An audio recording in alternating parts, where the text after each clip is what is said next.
The city of Baltimore will pay the family of Freddie Gray, the 25-year-old man who died in police custody back in April, $6.4 million. Now, the news caught a lot of people off guard, considering that the criminal case is still ongoing and the amount supersedes the total payout for 120 cases against the police since 2011. Now, for some, the amount is reasonable if it prevents rioting after criminal trials for the police officers involved. But sadly, I suspect there will be riots whether the verdicts come in as guilty or innocent.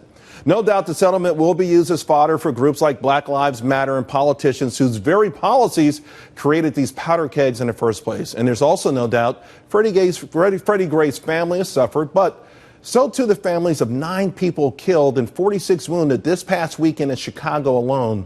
So I pray that we can get the anger, the resolve, the indignation over black genocide at the hands of blacks and stop blaming the carnage on the weather or inanimate objects like the gun. Joining me now, David Clark, Milwaukee County Sheriff. Sheriff, thanks a lot for joining the show.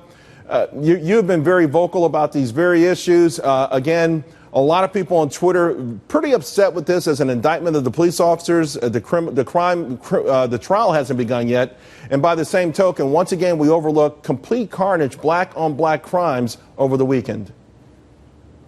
Well, the civil aspect of what's going on in Baltimore is where that thing belongs, not in the criminal court. But I thought it was a little early to come to that conclusion. But what happened in the city of Chicago over the weekend, that casualty report, Charles, sounded like something after some fierce fighting in Ramadi or Mosul or Fallujah, but it happened again in the American ghetto, this time in the city of Chicago. Look, President Barack Obama has been a one-man wrecking crew as it relates to safe communities. He's declared war on the police. He's dismantled effective law enforcement with this 21st century task force of emphasizing de-escalation.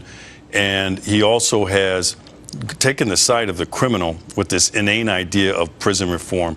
He's been a criminal perpetrator's dream and a nightmare for the American police officer. Although a lot of people point to, and I've seen this working for a long time, you do things like give felons the right to vote.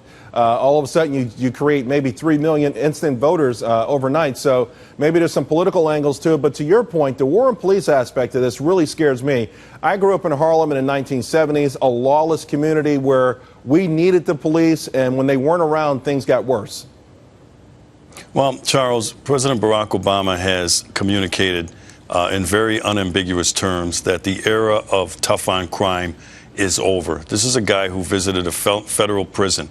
Next time he's in Chicago, I hope he takes the time to visit one of the precincts down there and encourage the Chicago's finest, the law enforcement officers in the city of Chicago, that things will be different. He said some things that he shouldn't have said, but I don't look for that to happen soon. He also ought to direct his attorney general to start targeting the criminals instead of the police, and see the police, local police, as allies in the pursuit of justice and not the enemy. But again, that's not something I don't think we're going to see too soon either.